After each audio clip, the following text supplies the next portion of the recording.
Olá pessoal, eu sou o William Malaco e esse é mais um episódio do podcast de negócios do Porto Ferreira Online. E hoje comigo está aqui o professor Lima, ele que é sócio proprietário de um conglomerado aí de colégios, né, na região. Então hoje nós vamos conhecer um pouquinho aí sobre a história do Lima, ele vai trazer para a gente aí bastante coisa interessante e o que nós mais queremos aqui é inspirar você que está nos assistindo aqui no nosso podcast. Lima, bom dia, seja bem-vindo. Bom dia, William. Bom dia, Sérgio. Bom dia a vocês. É um prazer enorme estar aqui, um prazer mesmo. E estamos muito felizes, muito motivados. Maravilha. Lima, para começar, nós queremos saber quem é o Lima. Quem é o professor Lima? Então, veja só, eu sou de São Paulo, eu sou paulistano, na verdade. E minha família é uma família muito grande, nós somos em seis filhos, né? E meus pais, eles sempre pregaram uma coisa muito, muito legal. Eles sempre priorizaram a educação. Então, o que eles falavam sempre para nós é o seguinte, olha, dinheiro você ganha e perde, educação você nunca perde. Se você for para o exterior, você não necessariamente vai ser respeitado pelo dinheiro que você tem, mas vai ser respeitado pelo conhecimento que você tem. Então, nós somos todos criados e formados num ambiente onde, olha, você tem que estudar, você tem que estudar, você tem que estudar. Então, todos nós estudamos muito. Eu tenho um irmão que é cientista, estudou nos Estados Unidos, eu tenho 2 irmãos engenheiros, todos formados pela USP, pelas Universidades Fantásticas, eu fiz matemática, o meu irmão mais velho fez propaganda e marketing, minha irmã é bailarina pelo municipal, então, todos sempre estudando. Então, esse foi o nosso ambiente de vida, né? Sempre estudando. Eu estudava e eu comecei a fazer estágio no Ministério da Fazenda. Olha isso que é bastante interessante. E aí, no Ministério da Fazenda, eu percebi que era um emprego público, tá certo? Minha mãe é pedagoga, ela é concursada pelo NESAF, ela trabalhou no Ministério da Fazenda. Meu pai trabalhou na Receita Federal e eu fui fazer estágio no Ministério da Fazenda. Então, eles pegavam alunos e eu fui lá para fazer estágio. Só que era um ambiente mais ou menos assim. Não sei se você tem essa experiência, mas o emprego público, de uma certa forma, todos são tratados da mesma forma. O salário é padronizado, então não existe um pouco meritocracia, né? Então, eu estava fazendo aquele estágio, mas eu via que era uma coisa todos iguais.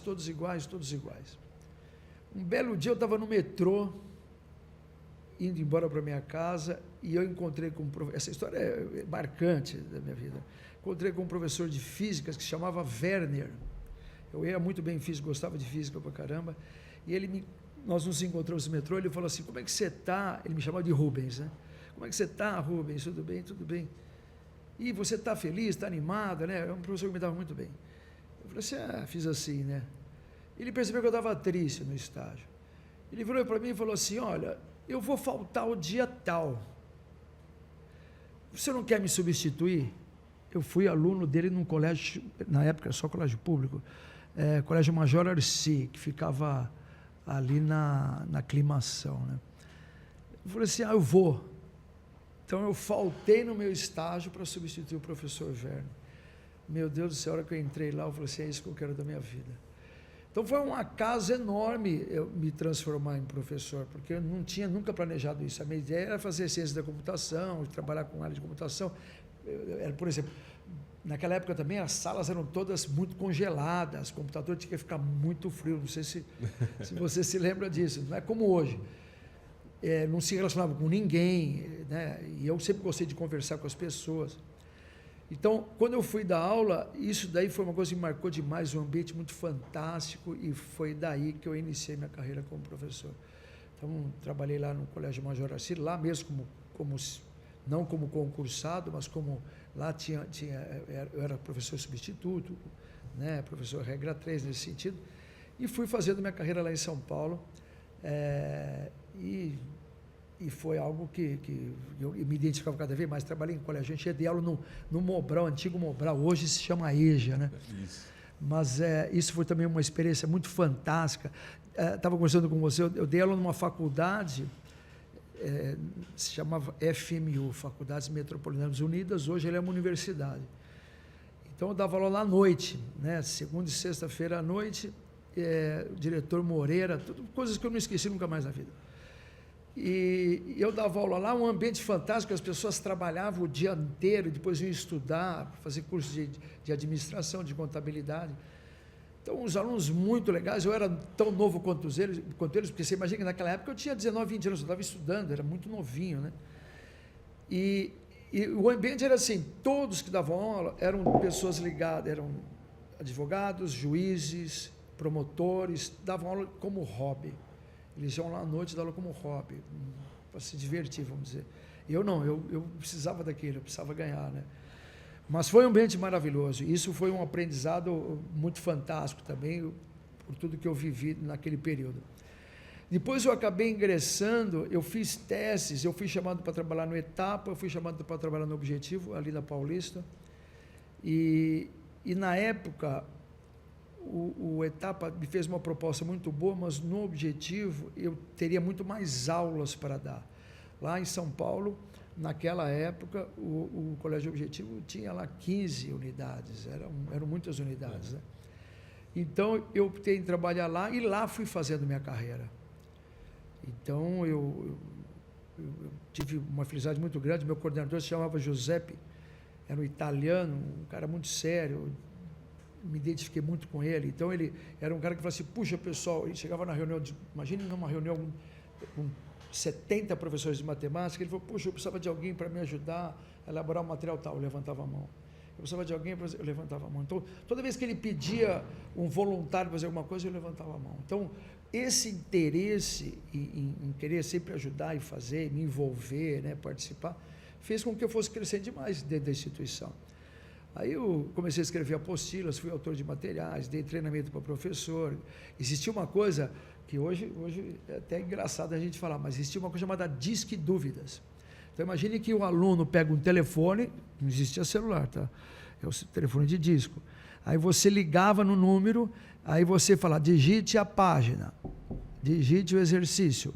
Aí aparecia uma gravação explicando aquele exercício. Então, eu gravei isso daí. Então, eu chegava num ambiente como esse, eu tinha que pegar o exercício e gravar a explicação, imaginando que alguém vai ficar no telefone escutando a gravação. Quer dizer, hoje você assiste a aula. Sim, né? muito mais fácil. Hoje, lá no ângulo, você vê a explicação do professor através. Você pega o celular, pega a TV, e assiste. Então, você escutava. Né? Então, eu fiz isso também. Então, eu fui fazendo a carreira ali dentro. Dei aula, dava 63 aulas, para você ter uma noção.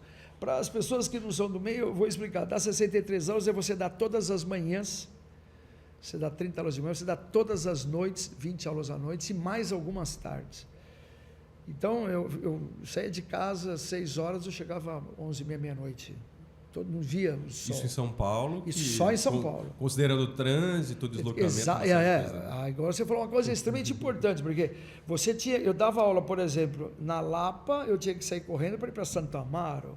Eu dava Santo Amaro, eu tinha que sair correndo para voltar para Pompeia, depois eu dava na Vergueira, Então, essas aulas esparramadas. Ô Lima, uma coisa que é interessante aí que você falou é quando você fala, 70 professores e eles me convidaram, ou alguém pedia alguém disponível, eu sempre estava. Essa disponibilidade, que é uma das coisas que eu sempre tento falar com as pessoas que trabalham comigo, por exemplo, que isso faz total diferença na vida profissional, porque o profissional, quando ele está disponível, e não só disponível no sentido de estar disponível para trabalhar, mas disponível para aprender, e eu acredito que, não sei se era isso que passava na sua cabeça, você pode até me falar ou não, mas essa sua disponibilidade te trouxe muito mais conhecimento do que os demais. Com certeza, com certeza. Eu diria, olha, eu acho, para a gente criar um roteirinho, eu acho que você fazer aquilo que você gosta, primeiro, isso é fundamental. Então, quando eu fazia o estágio, eu estava no Ministério da Fazenda, dispensa qualquer tipo de comentário. As pessoas, quando eu fui sair de lá, ele falou assim, você vai sair? Você tem certeza? Ninguém acreditava. Porque eu saí de lá para ganhar muito menos para dar aula no Estado. Então, você gostar do que você faz, eu acho que isso é a primeira, é pré-requisito para tudo. Porque aí você levanta feliz. Você levanta entusiasmado. Isso daí eu acho que é fundamental. E depois, se você se propõe a fazer alguma coisa, é fazer bem feito. Então, a gente tem uma filosofia de trabalho que assim, eu posso fazer sempre melhor hoje o que eu fiz ontem. Tem que melhorar. Então, aí você vai atrás sempre de procurar melhorar aquilo que você está fazendo. E esse envolvimento que você acabou de falar, isso daí é primordial, porque faz a diferença. Quem que você quer que trabalhe contigo? Aquela pessoa que se envolve, que está sempre disponível, sempre solista. Está buscando, né? Está buscando. Crescimento, quer desenvolvimento, exato. quer tudo. Pessoas que têm ambição, que querem crescer, porque esse crescimento te traz depois uma série de benefícios. E você, assim, hoje, dentro do teu histórico de empreendedor, você conseguiu pessoas assim? Então, olha, até para te passar uma coisa que é interessante, antes de falar sobre isso, em relação a essa situação, tinham colegas de trabalho lá na época que falavam assim, pô, você é um puxa-saco. As pessoas usavam essa expressão. Eu falei assim, olha, porque eles saíam às 5, 6 horas da tarde, eles iam tomar cerveja. Ah, sim. Eu falei assim, olha, eu vim aqui para trabalhar, vocês gostam de fazer outras coisas, eu não quero fazer isso. Então eu respondia normalmente, sem nenhum estresse. Eu falei assim, eu estou aqui para trabalhar e eu quero crescer na instituição. Se você acha que isso é ser puxa-saco, para mim não é. Eu quero crescer, quero... E é muito confundido isso, né? A muito, dedicação. Muito, e às vezes eu vejo, principalmente a rede social, hoje ela virou palco para que todas as pessoas possam se manifestar.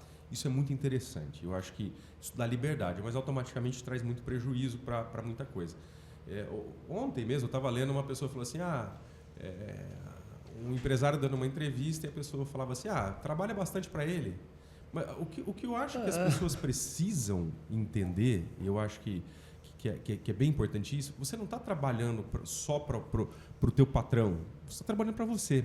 Uma das coisas que eu sempre tenho de conceito, e não sei como você pensa sobre isso, mas eu sempre digo assim, você é professor, entenda que a sua empresa é você. Então, se você está vendendo o seu produto enquanto educador, né, enquanto professor, e a gente está dando exemplo, logicamente, porque você tem ali, né, os seus colégios, mas entenda que você é como se fosse uma empresa, porque quando você vai buscar um produto, você vai buscar o que tem a melhor qualidade, o que te entrega mais benefícios, o produto que tenha o maior valor agregado. Agora, enquanto profissional, eu não penso dessa forma.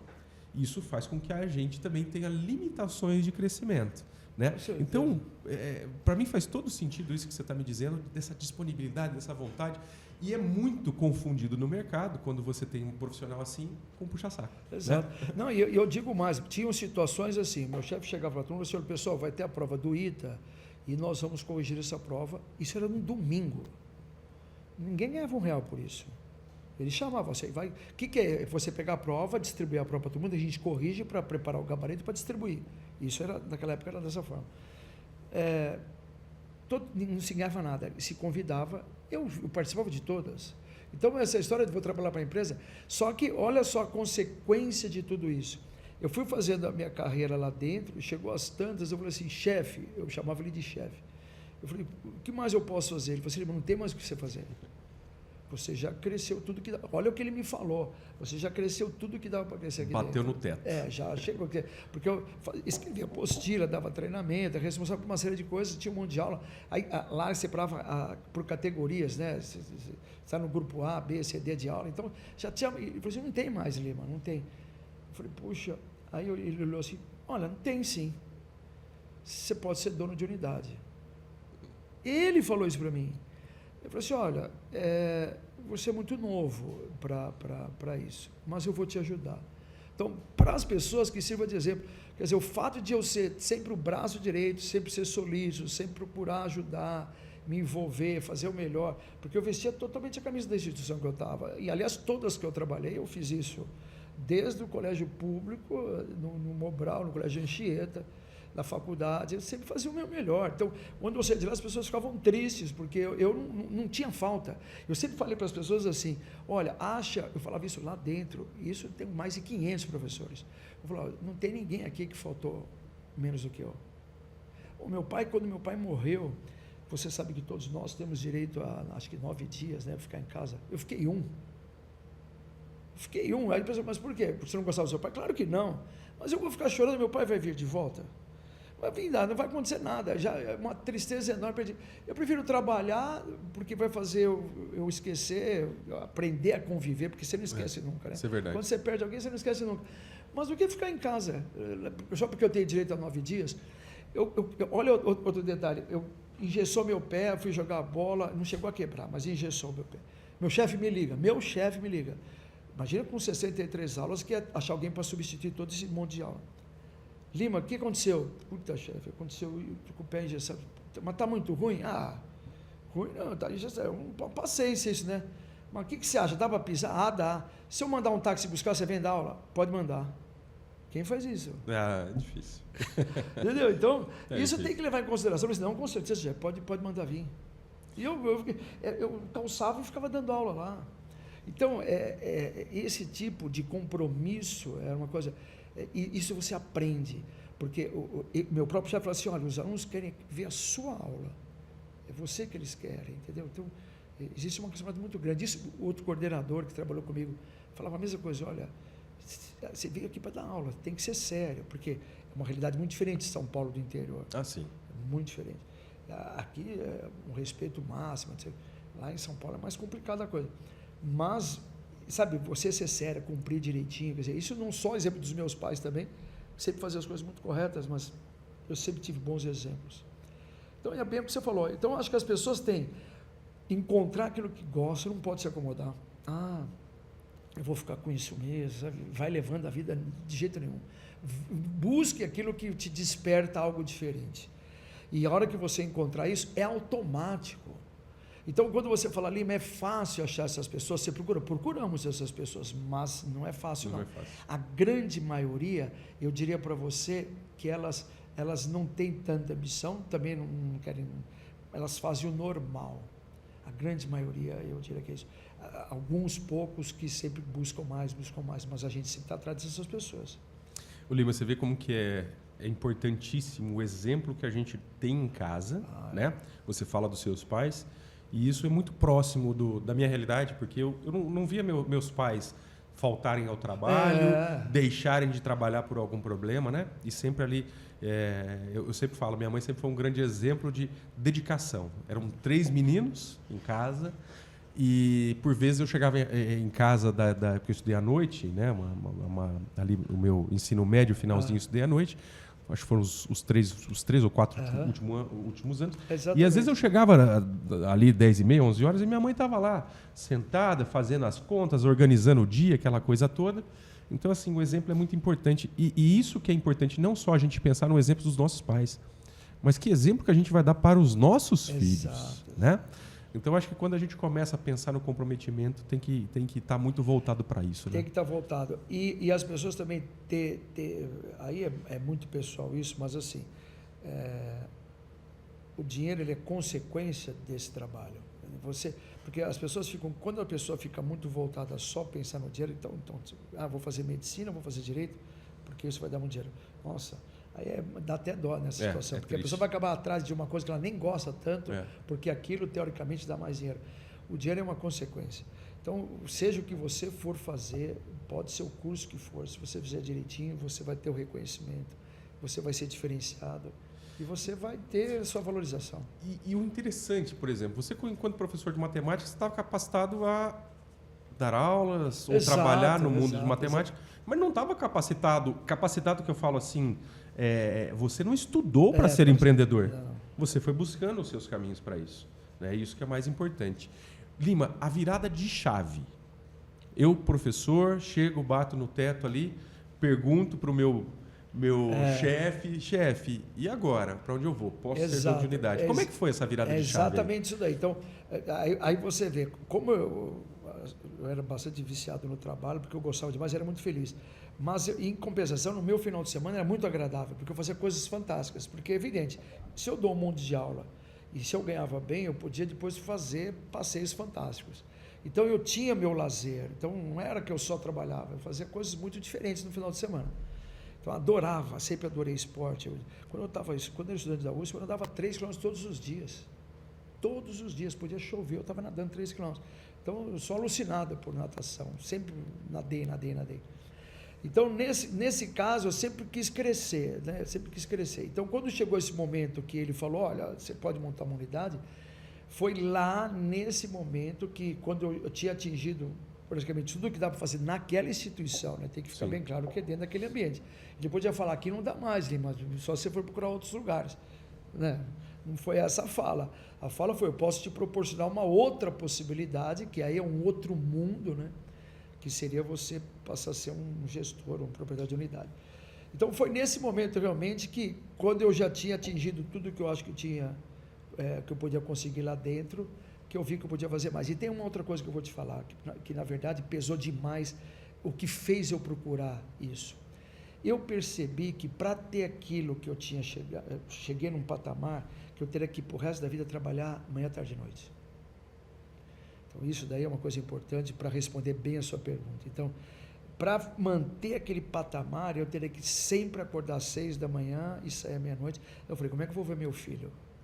Porque meu filho estava para nascer, para você ter uma noção. Aí eu falei assim, eu não vou ver meu filho. Então, isso daí eu diria que foi realmente a virada de chave. Foi perceber que para manter esse patamar de vida que eu havia conquistado, eu teria que continuar trabalhando demais. E para não trabalhar demais, você tinha que ser dono.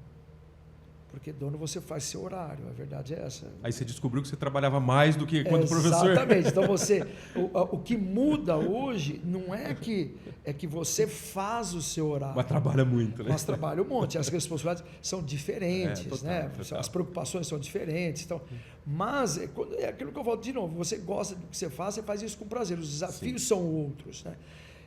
Depois eu vou te contar um projeto que a gente vai fazer aí, no final eu te conto. Então, são desafios diferentes. Então, eu acho que esse start veio desse momento de ver que realmente era muito sufocante. É o que eu falo, você trabalhar... Imagine que os prédios lá são prédios fechados. As escolas lá em São Paulo são escolas muito fechadas. Então, você não viu o sol. Às vezes chovia, você nem sabia que tinha chovido. Não percebia, né? Não percebia, né? Então, eu acho que foi... no sentido de assim, bom, como é que eu mantenho esse patamar de vida sem ter que entrar às 6 da manhã e sair à meia-noite? Eu acho que foi daí que eu fui falar com ele. Tipo, porque eu cheguei a falar para ele assim, e se eu for coordenador? Porque eu pensei, se eu for coordenador, eu não vou dar tantas aulas, eu vou ter um horário que eu não vou trabalhar à noite, porque coordenador trabalha manhã e tarde, exemplo. Uhum. Então, eu fui perguntar isso. Sabe o que ele falou? Ele falou assim, não, você quer piorar? Nunca vou esquecer. Porque ele quis dizer assim, olha, primeiro que você não vai mais trabalhar comigo, se você for coordenador, e outra, que não é o que você está imaginando que é ser um coordenador, é uma outra coisa, entendeu? Como você como professor é muito mais gratificante, deu os exemplos dele, né? Da visão dele, embora ele também sempre foi professor e coordenador, né? Mas ele conhecia os dois lados, dono de unidade também, ele tinha unidade. Ah, é? Lá os coordenadores todos, eles eram premiados pelo Digênio, que hoje faleceu, pelo Jorginho, que hoje faleceu, quer dizer, todos os meus amigos morreram de lá. É triste isso. Mas eles eram premiados, eles ganhavam unidades. Olha isso. Todos eles tinham unidade. Então também tinha um exemplo, até isso era... Mas você ganhou a sua unidade? É mesmo? Para quando você começou com o seu... na verdade, aí ele foi ajudar, ele levou a gente para o chefe maior lá, e aí ele falou assim, tá bom, vocês vão montar, mas nós temos que ser sócio. Então, ele entrou um outro coordenador de uma outra unidade, lá de São Paulo, e aí eu chamei um outro professor para vir junto comigo, então nós montamos um grupo e viemos. Mas isso foi aqui, já que... Não, aí isso foi, e começou em 1994. Então, isso começou lá em Pirassununga. E aí, nós montamos uma unidade em Pirassununga. Então, você saiu de São Paulo e veio para Pirassununga. A gente começou a pesquisar várias cidades, para tentar achar uma cidade que tivesse espaço, né? Sim. E aí, foi assim que nós chegamos em Pirassununga. Então, eu tinha um contrato com eles que eu tinha que ficar lecionando 3 dias da semana lá. Em São Paulo. Então, você estava em Pirassununga? Então, eu estava... Olha só, absurdo. Eu morava em São Paulo, eu vinha para Pirassununga, eu ficava segunda e terça em Pirassununga e tinha que voltar para São Paulo para dar aula. Entendi. Só que chegou às tantas que eu estava impossível isso. Imagina. Impossível e não estava conseguindo fazer um trabalho bem feito, porque escola você tem que estar lá todo dia. Aí nós chegamos para o chefe maior e falamos assim, olha, chefe, não dá. Então, ou a gente vende a unidade, larga, ou a gente não tem como vir mais para cá. E aí ele liberou. Mas, a princípio, eu tinha um contrato de ficar dando aula lá. Caramba.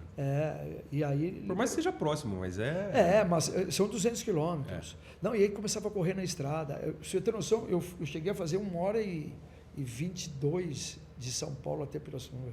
Já estava virando piloto de Fórmula 1. Porque não tinha tantos radares que tem agora. Sim, né? sim. Então você começava a correr um monte. Uma loucura. Uma loucura muito grande. Mas é só para você ter noção como... isso é uma curiosidade também. Eu morava...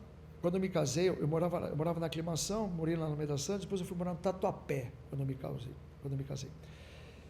Quando eu voltava de Pirassununga, o tempo que eu demorava de Pirassununga até o começo da Marginal, era o mesmo tempo da Marginal até a minha casa. Isso dá quantos quilômetros? Só para você... Pingo. Só para você ver o trânsito que se pegava. Porque, então, São Paulo, eu já tinha posto na minha cabeça que eu não queria ficar lá, porque é muito trânsito. Tinha 2 problemas lá, o trânsito e a violência. Né? Naquela época o trânsito me incomodava mais, que tinha menos violência. Mas era muito ruim.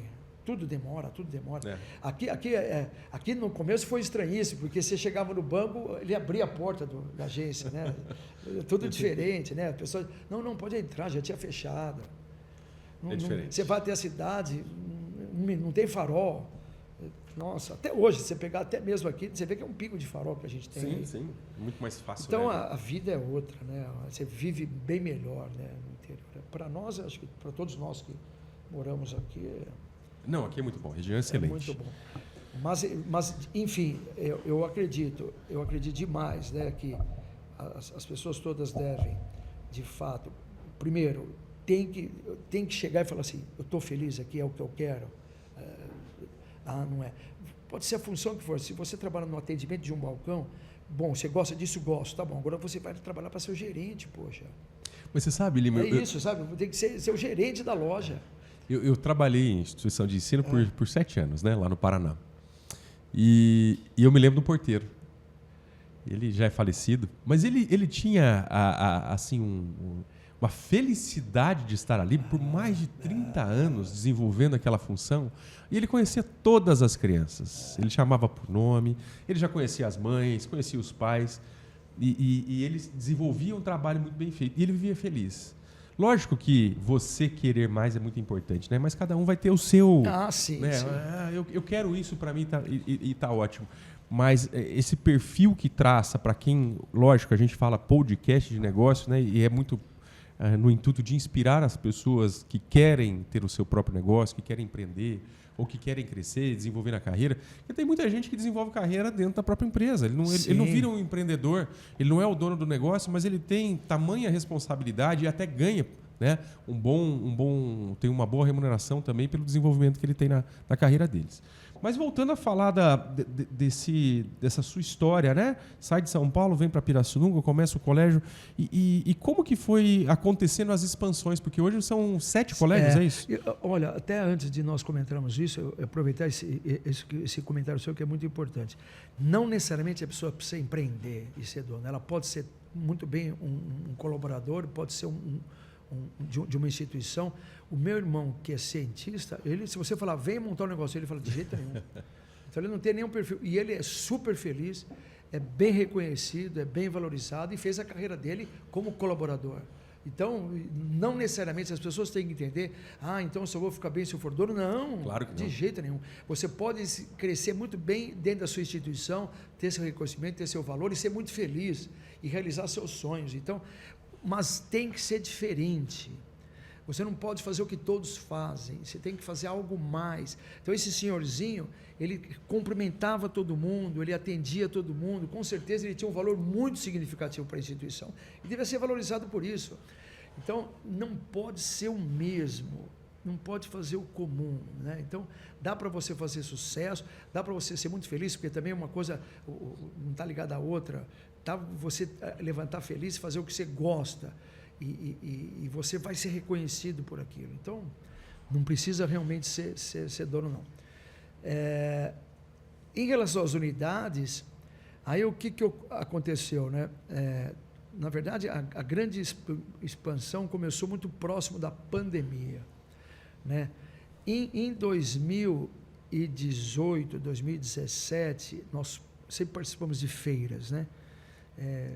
Feiras voltadas para o mercado de educação. Tá. Sempre fomos em todas as feiras. Todo ano tem feiras, a gente está sempre lá. E numa dessas feiras eu estava lá visitando, eu fui no estande do Poliedro lá, que me chamaram, e o proprietário, que é uma pessoa fantástica, por sinal, ele falou assim, você vai trabalhar comigo. Ele queria que eu trabalhasse com ele. Né? Então, uma pessoa muito, muito 10 mesmo. E eu falei assim, olha, vamos fazer assim, eu vou trabalhar com você numa cidade, se eu identificar, gostar, a gente pode conversar em relação à unidade que já existe. Foi aí que nós fomos montar na cidade de Leme. Então, a segunda unidade foi Leme. Que foi a segunda unidade, foi Leme. Então, na verdade, em Pirassununga, eu montei 3 unidades. Então, nós temos 3 unidades em Pirassununga, então eu considero uma só, embora são 13 em Pirassununga. Então, lá em Leme seria a 4ª unidade. Mas, assim, para sair da cidade, foi a primeira unidade que nós saímos da cidade. E montamos lá em Leme, na zona rural. Porque nós conseguimos um prédio extremamente afastado, zona rural, e montamos o colégio lá. Isso foi em 2018, né? Quando chegou a pandemia, isso todos nós, o Brasil todo e o mundo todo viveu, a pandemia foi algo que ninguém esperava da magnitude que foi, né? O que acontece? Você tinha que se atualizar e se modernizar muito rapidamente, porque os alunos tinham que ter aula em casa. Então, nós tivemos que fazer um investimento pesado em equipamento, em capacitação dos professores, em plataformas. Nesse momento, o Ângulo me procurou. E quando o Ângulo me procurou, o Ângulo me fez uma proposta absurdamente fantástica, de suporte aos alunos, de suporte às famílias, de suporte em tudo que eu precisava. Eu falei assim, mas eu preciso disso, nós te damos. Eu preciso disso, nós te damos. Então, tudo que eu ia pedindo, nós te damos, nós te damos. Nós queremos que você venha trabalhar conosco. Então, eu ia dar o meu trabalho e eles iam me dar... Quem com certeza ganhou demais foram meus alunos, as minhas famílias. Porque a gente passou a ter uma plataforma no momento que mais nós precisávamos. E foi nesse momento, então, que nós passamos a trabalhar com o Ângulo e aí nós viemos para Porto Ferreira. Ô Lima, só uma pausa, não querendo cortar seu assunto, mas como é importante dentro dos nossos negócios nós temos bons parceiros, né? Bons fornecedores. Isso eu não tenho dúvida nenhuma. O parceiro, na verdade, é assim, primeiro que você não consegue nada sozinho. Primeiro, se você tem uma equipe, chamada equipe, né? Então, a equipe é tudo no desenvolvimento, né? E depois seus próprios parceiros, os seus fornecedores. É bem o que você falou. E a gente estava numa situação, embora, evidentemente, tenha uma gratidão enorme por tudo que eu trabalhei com outro sistema de ensino, quase todos meus amigos morreram. O diretor de convênios, que hoje também não está mais lá, ele é um dos meus melhores amigos até hoje. Nós almoçamos e tomamos café juntos até hoje, porque criamos um laço de amizade muito forte, mas eles não tinham mais como oferecer o suporte que a gente precisava. Então, a gente, na verdade, eram produtos diferentes. Eu prefiro sempre falar dessa forma. O produto era diferente. Então, a gente nós adquirimos um produto que oferecia A, B, C, D, F, G, que era o que a gente precisava, vamos dizer assim. Então, eu não gosto de falar é melhor ou pior, eu prefiro falar é diferente, era uma proposta diferente. Para aquele momento era o mais adequado. Exato, para nossa visão, sim. Então, isso abriu, e eles falaram, naquela época tinha aqui, se você é daqui de Porto Ferreira, quem é de Porto Ferreira, tinha um colégio aqui que trabalhava com o Ângulo, esse colégio fechou, né? Esse colégio faliu aqui na cidade, e eles falaram, olha, você vai ter que vir para cá, porque o colégio lá fechou. Eu falei, puxa, mas não faz parte dos meus planos, né? Não, você tem que ir. E aí, as famílias todas que começaram a nos procurar, eu vim por causa das famílias. Não, você vai começar a ajudar, a ver os alunos, etc. Tal. O padre foi fantástico. Ele que arrumou um espaço para nós, não tinha espaço para fazer escola. E as famílias todas desamparadas, para pensar. Famílias todas desamparadas, porque a escola fechou da noite para o dia. Muitos não tinham nem para onde ir. E a gente falou assim, foi muito mais no sentido de socorrer, de acudir, né? E foi assim que nós viemos. E agora, né, acho que vocês já devem estar sabendo aí, nós fizemos aí uma grande parceria com o Eduardo, né? E o Eduardo vai fazer o prédio novo para nós. Então, quem é Eduardo? O Eduardo é aqui de Porto Ferreira. Ele trabalha com ferragens. É uma pessoa muito legal. Ele é pai de aluno nosso. Ele tem 4 filhos conosco. Tem filho no Arquimedes, tem filho no Avicena. E ele vai fazer o prédio para nós. Então, esse ano a gente constrói um prédio novo, vamos para um prédio novo, da mesma forma que aconteceu com o Leme. Porque Leme foi isso que aconteceu depois. Nós saímos da zona rural e fomos para um bairro fantástico, como vai acontecer aqui em Porto Ferreira. Mas aqui já tem endereço certo, já está tudo... Tudo certo. E já dá para dizer onde é, não? Dá para dizer, o pessoal me pergunta, por incrível que pareça, eu não guardo direitinho, mas é um bairro extremamente residencial. Eu vou pegar para você, eu vou te mandar depois. Muito legal, é um lugar bastante legal. É perto da área nova lá, quando você desce aquela ponte, cruza a ponte, se não me engano. Eu preciso pegar lá. Aqui nós estamos no Porto. Assim, eu pesquisei, eu vou falar, não é para. É assim, ó, quando você pesquisa no Google, quais são os 5 melhores bairros de Porto Ferreira? Ele é o 2º ou 3º. Entendi. Esse lugar aí. Só tem chácara lá. Legal. E isso vai ampliar a escola. Vai para a escola. Vai agora vai trazer o ensino médio. Então, o que nós vamos fazer agora? Até para explicar um pouco do Arquimedes e do Avicena. O Avicena, ele veio com a conotação nossa, né? Primeiro, o Avicena era um médico, tá? Se você estudar a história dele, é um cara fantástico que trabalhava com a medicina. Então, nós colocamos o nome do Colégio Avicena justamente por esse e porque a gente tem um curso voltado bem forte para aprovar os alunos de medicina. Então, o Colégio Avicena ficou muito mais voltado para o médio. Então, hoje o Arquimedes trabalha da educação infantil até o 9º e o Avicena para o médio. Em Leme, ele é tudo, do infantil até o médio também. Entendi. Então, aqui em Porto Ferreira, o que a gente vai fazer? Nesse prédio novo, nós vamos ter o Arquimedes, que já existe, da educação infantil até o 9º, e no mesmo prédio, só que uma outra entrada, vai ter o Avicena, que vai ser o ensino médio. Ensino médio. E você nunca pensou em investir na área de ensino superior? Já pensamos. Isso também é bem fácil de explicar. Primeiro que houve um período de muita saturação do mercado, né? Porque qual foi a filosofia do governo? Eu preciso fazer com que todos tenham acesso ao ensino superior. Então eu vou facilitar montar a escola. Aí você tem uma oferta enorme, o preço fica baixo e as pessoas têm acesso. Essa foi a ideia. Não pode dizer que não é uma ideia ruim, mas aí todo mundo tem acesso ao ensino superior. Mas o que aconteceu? Veio um monte de curso horrível, né? Porque também como facilitou demais e poucas exigências, um monte de curso muito ruim. Para você ter uma faculdade, mais ou menos, não é o nosso perfil. Não é isso que a gente gosta. Então, para ter uma faculdade, vamos ter uma faculdade particular, vamos ter uma Getúlio Vargas da vida, uma Mackenzie da vida, ISPM da vida. Então, tem que ser uma escola particular fantástica, com professores fantásticos, com estrutura fantástica. E isso não é fácil de montar. Não é fácil. Principalmente montar uma faculdade comum é fácil. Até mesmo pela capacitação dos profissionais que você precisa ter, né? Isso aí não é simples. Não é simples. Mas faz falta na região, hein, Lili? Faz falta. Mas aí você entende, aí você também tem essa hora da competição, porque como tem uma oferta enorme, às vezes as pessoas, eu vou nessa daqui mesmo. Então, não sei até que ponto as pessoas... Porque uma faculdade como a Getúlio Vargas, ela não custa barato. Não. Então, para você montar uma coisa desse nível para cá, o ticket é alto. Talvez você não consiga ter todo esse público necessário. Exato. Então, a ideia de não trabalhar com curso superior vamos fazer? Vamos. Teria que fazer com extrema qualidade. Extrema qualidade vai custar muito. Entendeu? Uhum. Então, é nesse sentido.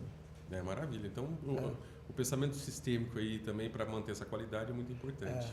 Então, só para você entender, então aí Leme fizemos uma parceria, prédio novo, mudamos de lugar, a escola já dobrou de alunos, está indo para o triplo de alunos da zona rural, que é o que a gente espera muito que vai acontecer por lado de cá.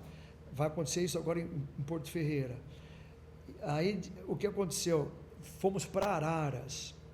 Araras, a gente visitou uma faculdade e fizemos uma parceria com a faculdade, porque quando você tem uma faculdade, a faculdade já tem toda a estrutura. Então, o seu investimento minimiza demais.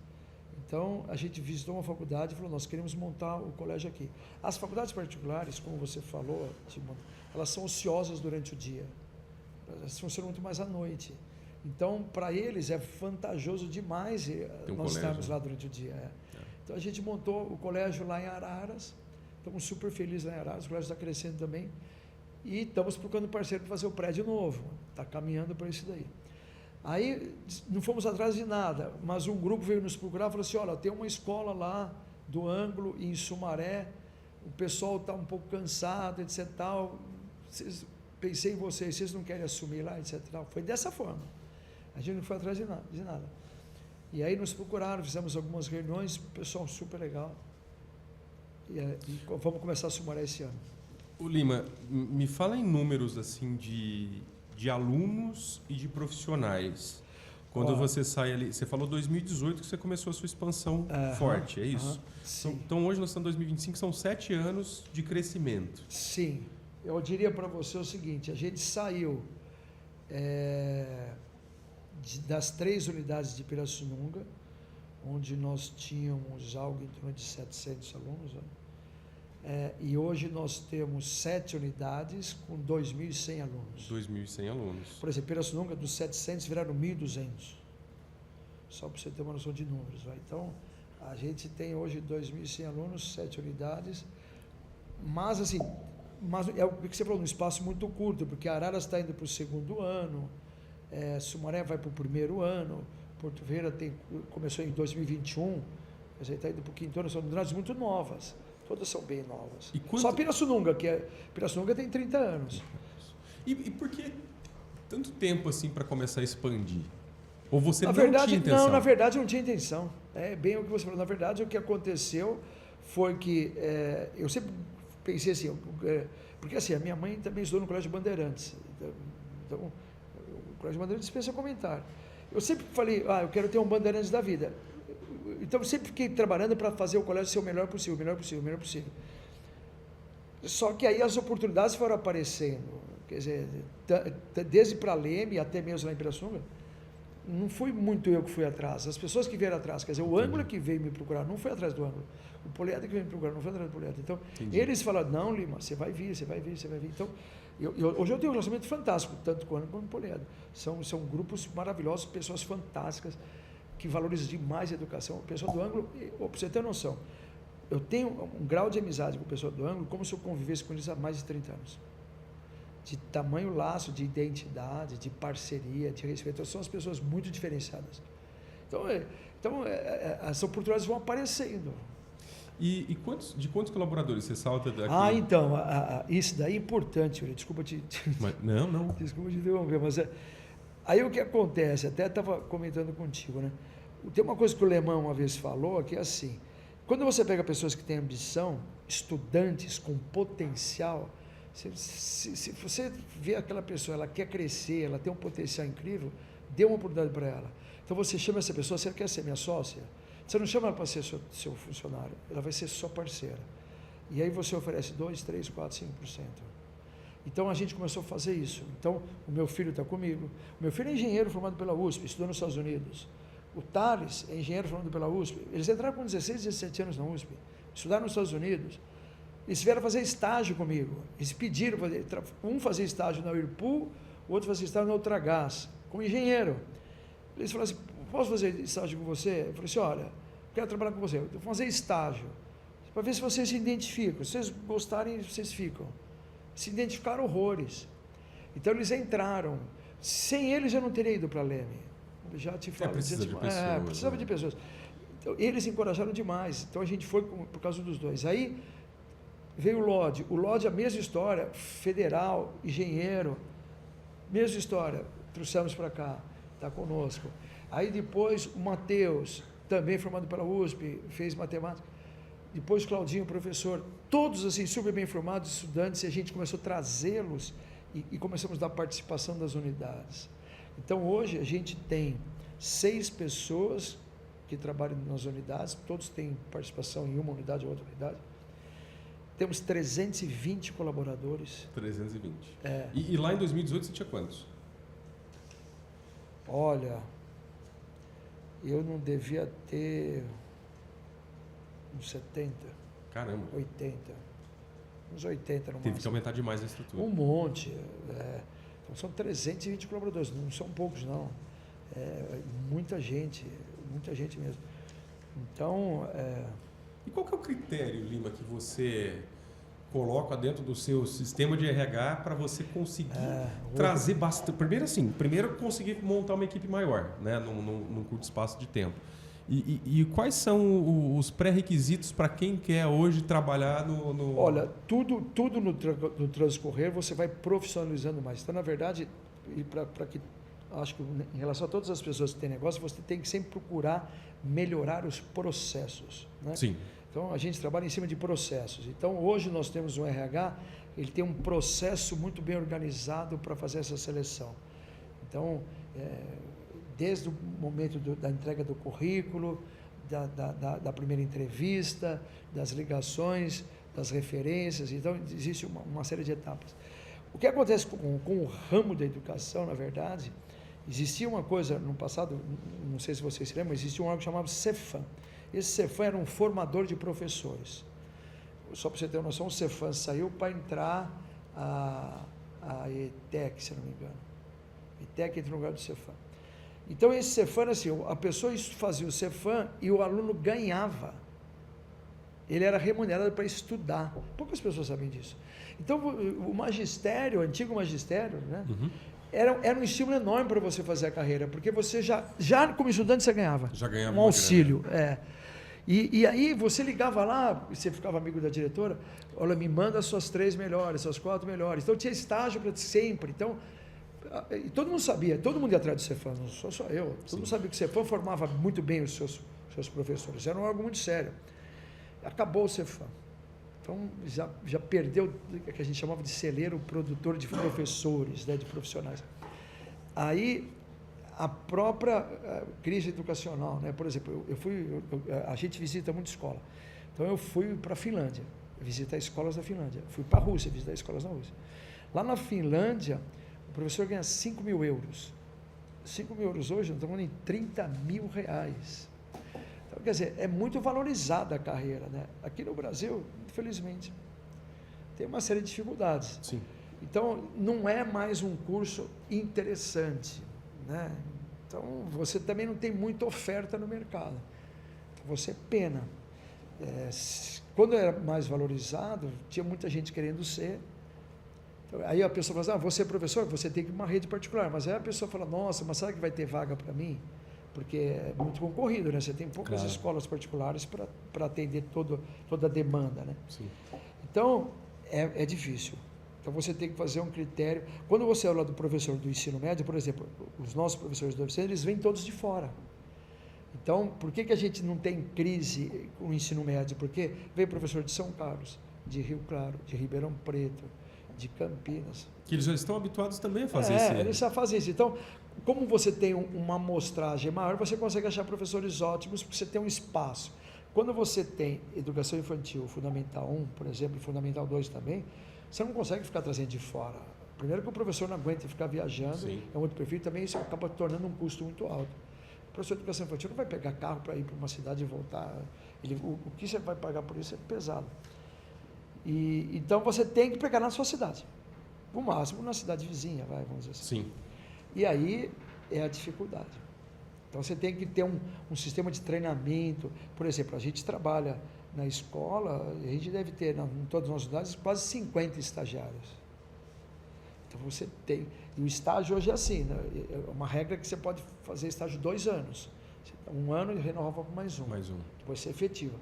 Então, é claro que a gente pode depois mandar para uma outra unidade, etc. Mas você vai treinando esse professor, vai capacitando o professor. Então você também tem que ter esse preparo. E outra, você vai passar isso numa peneira, logicamente. No final não vai ficar, os 50 nem todos vão ficar, né? Exatamente. A verdade é essa. A verdade é Ô Lima, e desse crescimento aí, quais foram os maiores desafios aí que você teve?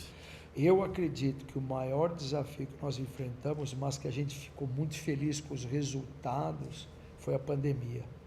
Eu acho que de todos os desafios, porque educação, veja só, se eu pegar para você e falar assim, qual que é a melhor maneira de fazer isso na área de educação? Eu vou te dar 10 pensadores aí, cada um vai falar de uma maneira. Então, não existe uma cartilha. Porque se tivesse uma cartilha, o governo faria assim, toma essa cartilha, distribui para todas as escolas do Brasil inteiro, chega a particular público e fala assim, segue a cartilha. Pronto, padronizou. Não existe isso. Então, você trata de maneiras diferentes, né? Então, qual que é o desafio? É você procurar sempre a melhor maneira. Então, eu vou falar para você o que eu gosto de fazer. Eu contei para você que eu fui para a Finlândia, visitei escolas na Finlândia, visitei na Rússia, faço isso direto. Se você perguntar lá em São Paulo, as melhores escolas de São Paulo, eu conheço todas. Eu fui no Colégio Porto Seguro, vou contar uma passagem bem legal. No Colégio Porto Seguro, eu cheguei lá, eu falei assim, como que vocês fazem para os alunos nadarem? Porque a gente tem piscina, aqui em Porto Ferreira vai ter piscina também. Como é que vocês fazem para os alunos nadarem? Ele falou assim para mim, olha que interessantíssimo que eu vou te contar. Para pensar, eles têm 100 anos, eles viveram mais do que eu, não? Enfrentaram muito mais problemas do que eu, e resolveram muito mais problemas do que eu. Então, eu tenho 30, eles têm 100, então vou pegar, já viveram problemas. Eu falei assim, como é que vocês fazem para os alunos nadarem? Ah, é difícil, né, professor? Principalmente no 9º ano, né, 8º ano, né, porque eles começam a ficar com vergonha do corpo, aquela coisa, é isso mesmo. Sabe o que a gente faz? A gente esconde os alunos. E como assim? Não pode ficar à vista todo mundo vendo eles nadarem, porque eles têm vergonha, esconda eles. Sabe como que era feito na escola? Tinha um aquário, era um vidro para todo mundo assistir a aula. Então, olha só que engraçado. A gente falava assim, vamos deixar bem transparente para o pai ver que não tem o que esconder, que a aula é assim, para ele ficar despreocupado, que tem os pequenininhos, né? Sim. Que é super seguro. Então, eu deixava todo mundo exposto. O que eu fiz? Cheguei lá, saí, voltei de lá, o pessoal, fecha esse vidro inteiro aí. Nós aumentamos, nadava tipo 60%, passou a nadar 90%. Uma pequena dica que os caras deram. Mas esse é o detalhe que eu acho que todo empresário e todas as pessoas que trabalham... A verdade é que 99% trabalham com pessoas. Mas você precisa entender o que o seu cliente quer, o que o seu público quer. A partir do momento que você identifica essa necessidade, você realmente vai aumentar o teu volume de aceitação, né? É exatamente isso. Então, como é que eu entendo a cabeça de alguém que está lá no 9º ano, que está com quantos anos? Isso? 12, 13 anos? É isso? 14. 14 anos? No máximo. Exatamente. Como é que eu vou entender? Então, é preciso, né? Você estar imerso no seu negócio para você conseguir identificar. Ô Lima, você sabe o que é interessante? Essa pergunta que eu te fiz, quais foram as dificuldades? E eu acho que normalmente quem está começando a empreender, ou quem tem vontade de empreender, eu acho que a resposta que todo mundo ia esperar assim, foi a questão financeira para poder fazer os investimentos. E o investimento, ele nem sempre é o primeiro, né? A primeira preocupação do empreendedor, né? Porque tem muito mais coisa que está envolvido com isso, né? Eu acho que você tem que se preocupar, existe acho que é prioridade, seja qual for o negócio, tem que ter qualidade. Então, eu vou falar de um outro assunto que é bastante legal, que é de veículo, né? Vamos falar da BYD. Então, você tem... Eu já andei num carro da Tesla, elétrico, fantástico. Dispensa comentário. Existe um carro chamado Seal da BYD. Ele é uma cópia do Tesla. Igualzinho. Quer dizer, então, tem as mesmas qualidades. Então, provavelmente, os chineses foram lá e falaram, deixa eu ver o que esses caras fazem. Então, você vai lá e olha, tá bom, eu vou melhorar isso, vou melhorar aquilo. O que está de errado nisso? Nada. Você entendeu? Não está nada. O meu irmão foi para a China, vou contar uma passagem que é absurda. Ele chegou na China e falou assim, eu quero essa máquina aqui, apontou assim no balcão, lá na China. Aí ele pegou, não, mas eu quero Nokia. Você quer Nokia? Espera aí. Tirou a etiqueta, pôs outra etiqueta, Nokia. Falei assim, mas como assim? Nós é que fazemos para a Nokia. Ele só põe etiqueta. Olha isso. O chinês no balcão lá falou, essa máquina é Nokia. Nós é que fazemos. Você acha que ela é o quê? É a gente que faz tudo para eles. Os chineses, todo mundo leva lá porque a mão de obra é barata. E você acha que eles não vão aprendendo? Os iPhones todos são feitos lá. Aprende mesmo. Então, você tem que estudar, você tem que procurar saber, tem que se aperfeiçoar e ver... Sempre, a ideia também, eu diria o seguinte, procure sempre andar com pessoas que estão na sua frente. Com certeza. Quem está melhor do que você. Não perca tempo lá atrás, não. Vai com quem está melhor, quem está na frente. Então, você vai visitar a escola que está... Eu visito escolas que já estão bem, muitos anos, estruturadas. Porque assim, muita gente também tem essa coisa do ego, né? Não, eu sei fazer, eu sou muito bom e eu não preciso... Olha, a partir do instante que você começar a achar que você é bom, acabou. Bateu no... Eu tinha um chefe que ele dizia o seguinte: o dia que você achar que você já conheceu tudo, na hora de você morrer. Já deu teu prazo aqui na Terra, você não tem mais nada para aprender. Não existe nenhuma possibilidade de você achar isso. Você tem que... É um aprendizado constante. Você aprende todos os dias. Você nunca... Quando eu era professor, porque o ano passado eu dei uma aula só, né? Então, esse ano não vou dar nenhuma aula. Aliás, eu fui dar aula porque era uma turma muito fora da curva, uma turma fantástica. Você vai ver os resultados, um monte de gente vai entrar na USP. Porque o ano retrasado eu não tinha dado aula mais, já tinha parado. Mas essa turma me instigou muito a dar aula para eles. Mas isso é uma coisa minha. Eu dava aula e falava assim: puxa, esse assunto ninguém ensina melhor que eu. Está perfeito. Chegava no outro ano, eu mudava a maneira de explicar. Então, nunca está bom. Você sempre pode ajustar um pouco mais. Quando você vai explicar uma coisa na matemática, você pode falar: puxa, aqui está perfeito, mas dá para explicar de um outro jeito. Então, você tem que ter essa humildade, achar que dá para melhorar, né? E quando você vai visitando essas pessoas que estão bem estruturadas, têm mais tempo de vida, são bem renomados, você vê que eles têm bastante coisa lá. Tem, né? Que você pode aprender, né? A ideia não é inventar a roda, tentar só melhorar ela, né? Sabe? Então, acho que é tudo assim.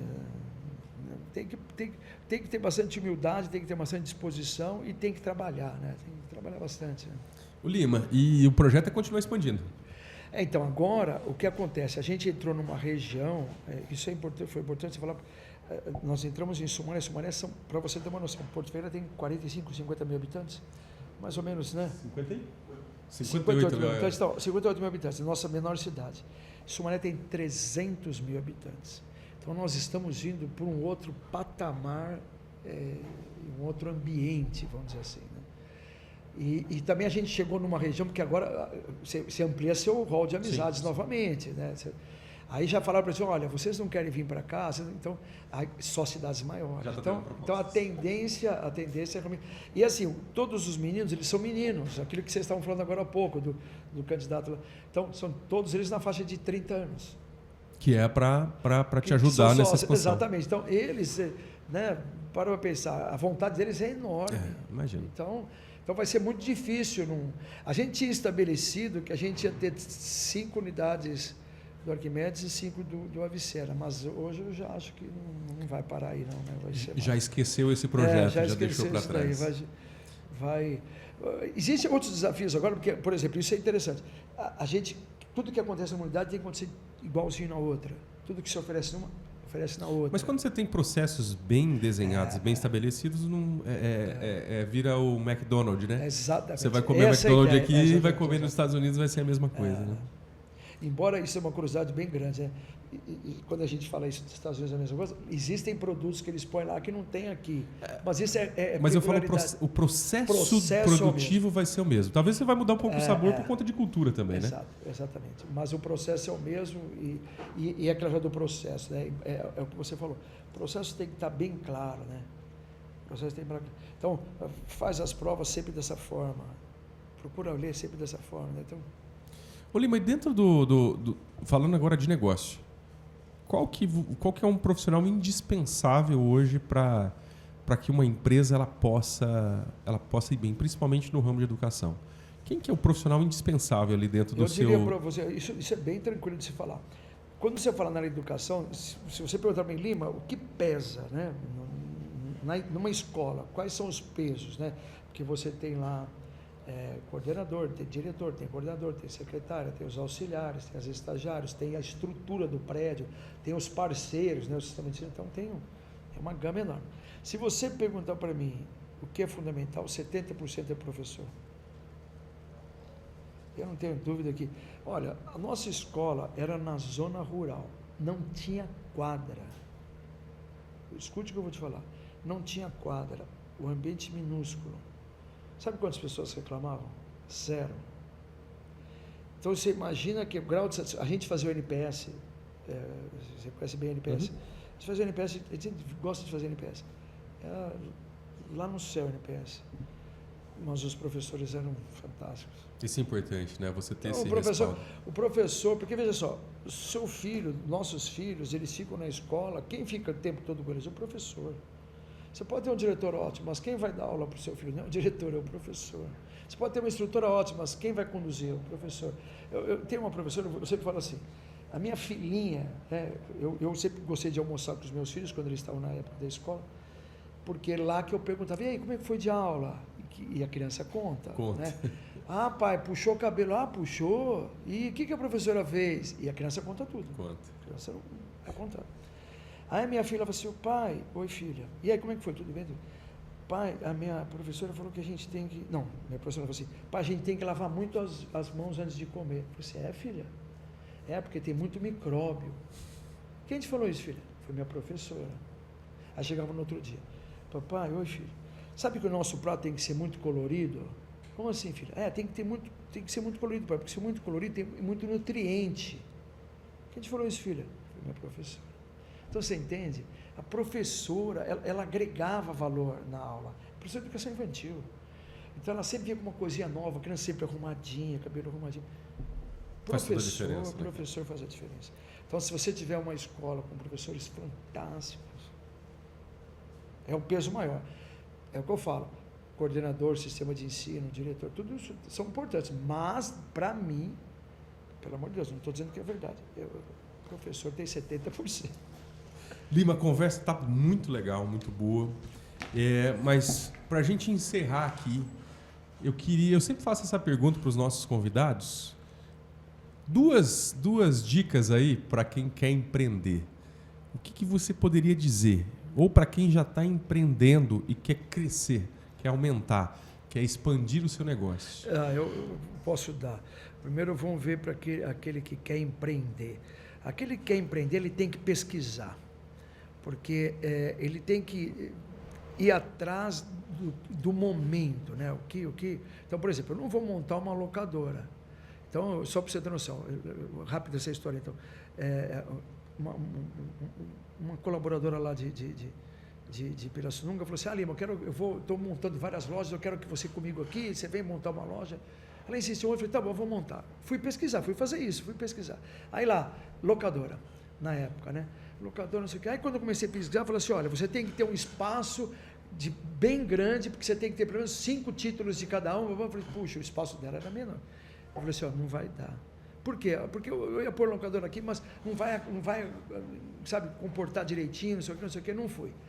Deu uma semana, ela pôs uma outra pessoa no meu lugar, e a pessoa foi na locadora e montou a locadora. Antes de ele montar, eu falei assim, olha, eu pesquisei, tá? Pelo amor de Deus, eu conheci ele, era pai de aluno, mas precisa disso. Expliquei para ele a razão, porque eu tinha estudado, poxa. Sim. Ele montou, não durou 2 meses, faliu. Então, é assim, tem que pesquisar o que você pode fazer no mercado, né? Qual é essa tendência. Isso tem várias revistas hoje. Aliás, um assunto que nós não falamos, você tem inteligência artificial. Sim. Se você perguntar para a inteligência artificial, me fale 5 grandes opções no mercado, ele vai te falar em minutos. Em segundos, na verdade. Segundos. Então, sabe, então pesquisar para quem quer montar o que você tem faixas de investimento, né?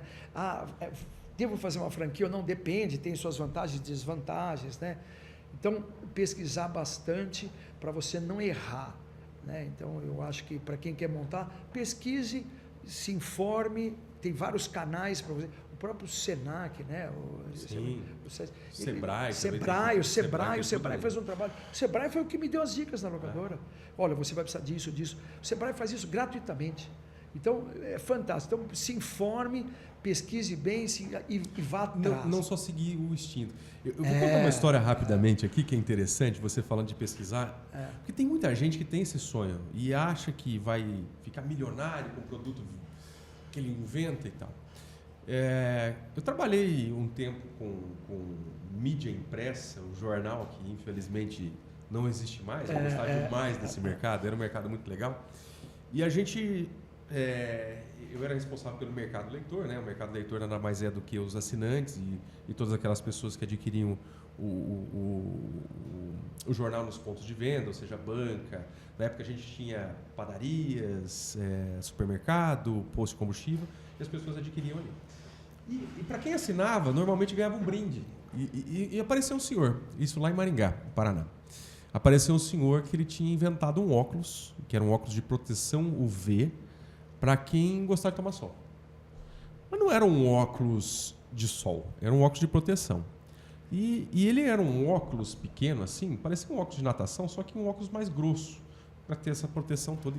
E quem colocava aquilo parecia um alien, sabe? Ficava assim, ficava muito feio. E ele já tinha vendido uma casa. Ele já estava vendendo os bens que ele tinha conquistado, insistindo que aquele projeto daria muito certo. E todos, a família já estava, né, já queria abandonar ele porque já não tinha mais solução, né? Então, não pode se alienar, com uma coisa e achar... Eu vejo muita gente falar assim para mim, eu queria muito montar uma grife de roupas. Olha a complexidade que você chegar numa grife de roupas, né? Ou, enfim, sei lá, uma ideia mirabolante, assim. Então, tem que pensar muito, tem que ter muito pé no chão, né? Tem que ter com embasamento, não pode ser só o que você falou. E olha, para finalizar, em relação a quem já tem o empreendimento, isso eu acredito demais, eu faço isso muito, eu dei os exemplos onde eu já fui visitar aí, os países que eu fui, mas é você visitar mesmo. Então, uma pequena passagem, eu adoro pipoca. E aí você fala, Lima, onde você come pipoca? Eu vou em Leme. Eu falei, como assim Leme? Porque a pipoca lá é diferente. Primeiro, ela é diferente pelo sabor e ela é diferente pela própria embalagem. Aí eu cheguei em Pirassununga, na minha cidade que eu moro, né? E falei assim para o pipoqueiro, falei assim, olha, ele só vendia saquinho pequeno. Eu falei, presta atenção. É o pipoqueiro da praça ali que vende com queijo? Eu peguei e falei assim, olha, você tem que oferecer uma outra possibilidade, porque não são todos que querem esse pequenininho. Oferece o grande, o que te custa você ter 4, 5 embalagens maiores? O cara vai comprar um monte, deixa isso daí, não sei o quê. Olha, faz assim, vai nesse pipoqueiro lá de Leme, visita, que você vai ver. Rapaz, outro dia eu passei lá, isso faz pouco tempo. Ele estava lá com o saquinho grande, com as coisas grandes e a pipoca com outro sabor. Daí ele olhou e falou assim, eu preciso te agradecer que eu fiz aquilo lá. Poxa, você que é empreendedor, né, para todas as pessoas que são empreendedoras, você pega o seu negócio, seja uma loja de vender carro, vai na cidade de Ribeirão Preto, vai na cidade de São Paulo, vai lá, pega uma loja modelo, entra lá para comprar um carro, vê como é que te atende, vê como é que é o suporte, vê o que os caras fazem que é certo, e copia, faz melhor, e traz para você. Se você ficar só na sua casa achando que você está ótimo, não. Então, para quem já tem empreendimento, é buscar empreendedores que já estão num degrau acima, visitá-los e aprender um pouco. E é legal isso que você está dizendo, porque assim, não limitar o seu potencial ao local que você está. Você deve conhecer, talvez você seja até cliente dele ali de Araras, né? Você conhece o Paito, que trabalha com carro importado? Sei que é. Uma das maiores lojas de carro importado do Brasil. E está onde? Em Araras. Né? Uma cidade, logicamente, considerável, mas não dá para se comparar com a capital. Com certeza. Né? Até por acessibilidade, uma série de coisas. E o cartão, ele ponta em cima da loja dele. Olha lá. Então o cara vende Ferrari, vende Lamborghini. Os principais carros que vêm para o Brasil, ele tem trazido. Olha, para você ter noção, ele é um dos caras que nós chamamos para fazer o prédio. A gente fez uma reunião com ele recentemente. Ele é um contato que a gente teve, conheceu despachadíssimo, por sinal. Exatamente. E está em Araras. Se fosse pensar, quando que a gente pensaria que uma loja onde vai trazer os principais carros mais caros do Brasil estaria em Araras? Né? Você vai pensar em São Paulo, Rio de Janeiro, Florianópolis, sei lá, Curitiba. Mas com certeza a visão dele é outra, ele vai atrás dos outros modelos, né, para ver o que fazem. Então é aquela história de você ter humildade e achar, posso melhorar, e por buscar. Né? Então você tem que estudar, tem que ler, né? Tem que fazer tudo isso, mas ao mesmo tempo as suas visitas, nós fizemos essas visitas, foram congressos que a gente foi participar, isso agregou um valor enorme. Então eu diria que se as pessoas fizerem isso, elas vão crescer muito, né? Com certeza. Lima, a conversa foi maravilhosa, muito agregou muito pra gente aqui. Quero te agradecer por você ter aceitado esse nosso convite aí. E quem sabe teremos novas oportunidades, quem sabe falando sobre a escola do futuro, uma série de outros assuntos. Eu acredito que tem muita coisa que a gente pode explorar. Inteligência artificial é um assunto muito legal de se falar. Também, inteligência artificial. Mas eu que agradeço, a honra e um prazer foi só meu. Muito obrigado mesmo. Obrigado, então. Valeu. Gente, mais uma vez, sigam aí nas nossas redes sociais, sigam Porto Ferreira Online. Nós temos também o nosso Instagram e temos o nosso canal no YouTube. Obrigado a você que assistiu até aqui.